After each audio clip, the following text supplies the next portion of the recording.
এই যে ছবিটা দেখতে পাচ্ছেন, বলে দিতে হয় না যে ছবিটি কৃত্রিম বুদ্ধিমত্তার বানানো। তাতে লেখা অল আইজ অন রাফা, অর্থাৎ সবার চোখ থাকুক রাফার দিকে। ২৭ মে রাফা শহরের এক শরণার্থী শিবিরে ইসরায়েলের হামলার পর থেকে ইনস্টাগ্রাম সহ সামাজিক মাধ্যমে ব্যাপক আকারে ছড়িয়ে পড়েছে এই ছবিটি। কি বিশেষত্ব এই ছবি?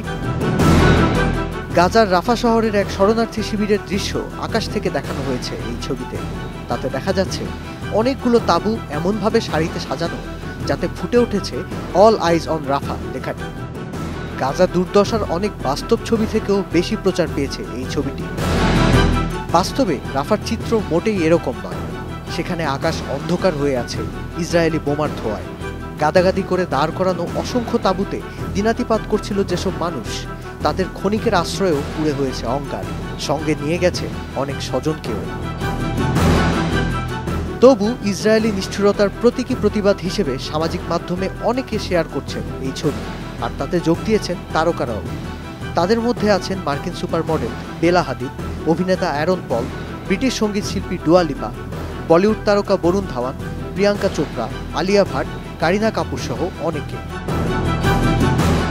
অনেকে বলছেন সামাজিক মাধ্যমগুলোয় ফিলিস্তিন সংঘাত সংক্রান্ত খবর ও ছবির সেন্সরশিপ সফলভাবে এড়িয়ে রাফায় চলমান অমানবিকতা ও হত্যাযজ্ঞের উপর চোখ রাখতে গোটা বিশ্বকে আহ্বান জানাচ্ছে কৃত্রিম বুদ্ধিমত্তার বানানো এই ছবি।